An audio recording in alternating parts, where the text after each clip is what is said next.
کون سا وہ بنیادی مطالبہ ہے اعتماد سازی کے لیے جو اگر پورا ہو جائے تو پھر اعتماد کو آگے بڑھاتے ہوئے مذاکرات آگے بڑھیں گے اور کامیابی کی امید کی جا سکتی ہے؟ ڈاکٹر صاحب فرمائیے کچھ۔ تھینک یو جی، آپ نے تمہید میں بیلنس بات کی ہے۔ بسم اللہ الرحمن الرحیم۔ دیکھیے، دو تین چیزیں پہلے ایک پرسپیکٹیو کے طور کے اوپر سمجھنا پڑیں گی۔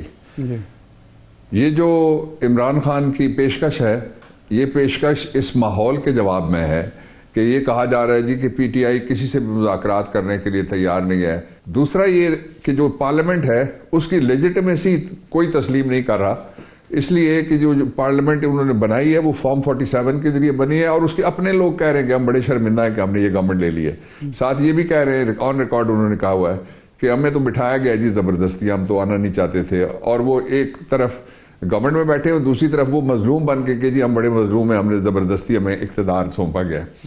آل said and done, Imran Khan نے ان کا بلف کال کر لیا ہے، اور بلف کال کرنے کے بعد اب وہ چلے گئے ہیں ایک بند گلی کے اندر۔ یہ جو بات ہے اتوار والی، میں اس کی تصدیق کرتا ہوں، اس لیے کہ پچھلے سوموار کے دن عمران خان سے میری تفصیلی بات ہوئی تھی، تو انہوں نے یہ کہا تھا، میں نے یہ کہنا مناسب نہیں سمجھا تھا، اس لیے کہ ایک کور کمیٹی ہے، اس کا ڈیسیژن ہونا چاہیے، اور اس کے بعد میں کہنا چاہتا تھا یہ۔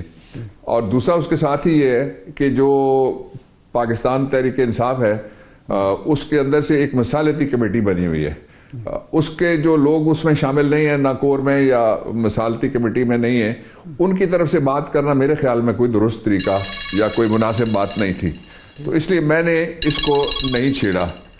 اب آ جائیں آپ اس کے ایک اور پہلو کے اوپر جو بڑا ضروری ہے کہ اصل میں ایشو کیا ہے۔ ایشو یہ ہے کہ 9 مئی کو 2 واقعات ہوئے ہیں۔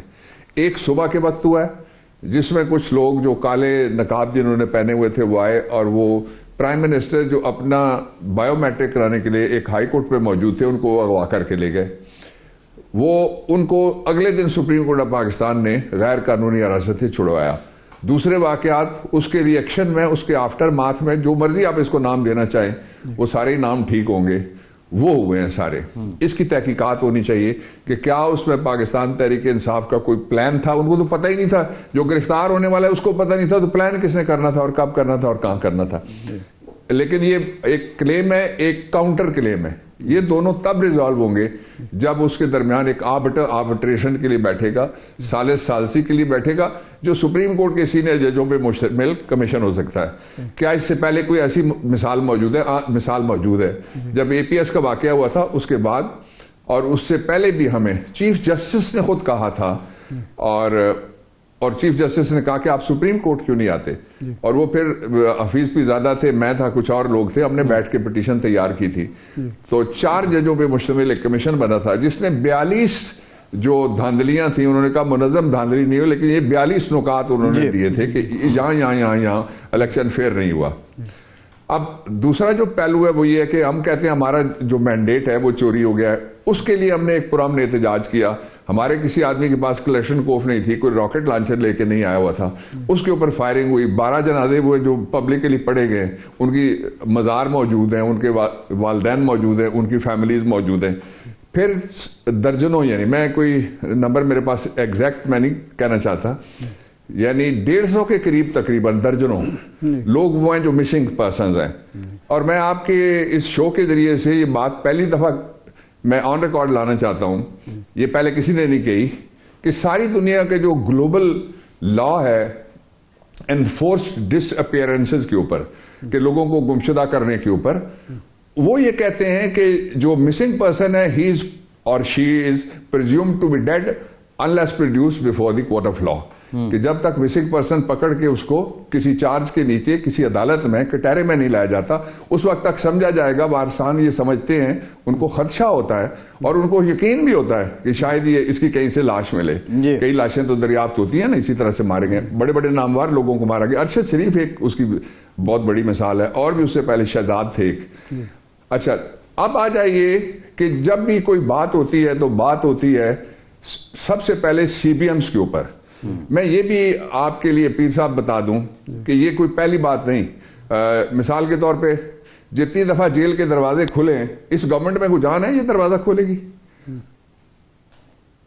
اس گورنمنٹ کا کوئی کنٹرول وہاں پہ ہے؟ نہیں ڈاکٹر صاحب نے مذاکرات گورنمنٹ سے کیوں؟ تو اس لیے جو جب آپ مذاکرات کر رہے ہیں تو اس کا مطلب ہے یہ پرزیوم کر کے کر رہے ہیں کہ یہ دروازہ کھول سکتے ہیں، اسی لیے آپ نے یہ دو مطالبے رکھے ہیں کہ جی ایک تو کمیشن یہ بنائے، اگر اس کے پاس اختیار ہے تو یہ کمیشن بنائے گی، اور اسیران کو رہا کیا جائے، تو اگر اختیار نہیں ہے تو یہ اسیران کیسے رہا کریں گے؟ پھر تو وہی بات وہیں کے وہیں آ جائے گی کہ مذاکرہ اس کے مطلب نہیں ہونے۔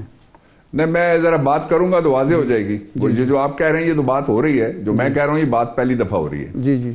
اور یہ مثلاً صبح 7 بجے اگر لے کے جایا جاتا ہے سینیٹر اعظم سواتی کو تو یہ تو نہیں لے جا سکتے۔ میں اپنی اوپینین دے رہا ہوں، جو لوگ کہہ رہے ہیں یا کوئی اور کیا کہہ رہا ہے مجھے اس کی کوئی کنسرن نہیں ہے، میں اپنی I am giving my opinion.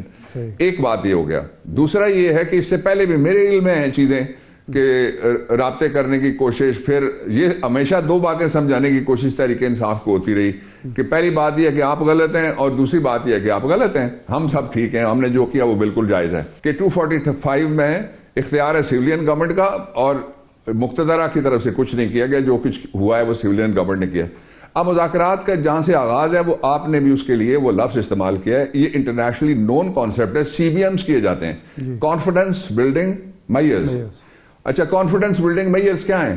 Rows آتشین press conferences.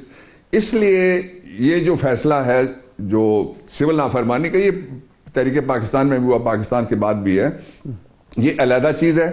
اور ایک ونڈو جو کھولی ہے عمران خان نے وہ بالکل جائز بات کی ہے، جو آئینی طور پہ بھی اگر کوئی یہ سمجھتا ہے کہ کسی جگہ کے اوپر غلطی ہے 9 مئی میں اور کسی جگہ کے اوپر غلطی ہے 24، 25، 26، 27 اور 28 تک، تو وہ غلطی کس کی ہے یہ تو ڈٹرمن ہونا چاہیے۔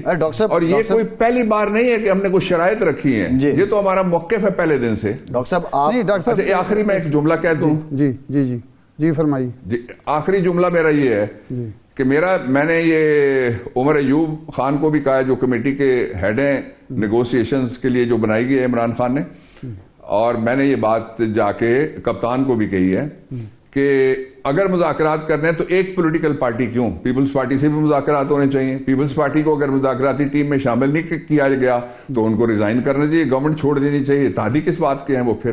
اور جو باقی پارٹیز ہیں جو باہر بیٹھی ہوئی ہیں ان کا انفلوئنس ہے، انہوں نے ووٹس لیے ہوئے ہیں اور وہ اپنے آپ کو اپوزیشن بھی کبھی کبھی کہلواتے ہیں، کبھی وہ اپنا اور کوئی دوسرا موقع بھی اختیار کرتے ہیں۔ سب کے پاس جا کے ان سے مذاکرات کرنا چاہیے، اور دونوں نے میرے ساتھ اتفاق کیا اس بات کا۔ اگر آپ ڈائیلاگ کرتے ہیں تو اس میں آپ ملٹی ڈائمینشنل جو پولیٹیکل اوپینینز ہیں وہ بھی شامل کریں گے تو تب میننگ فل ہوگا۔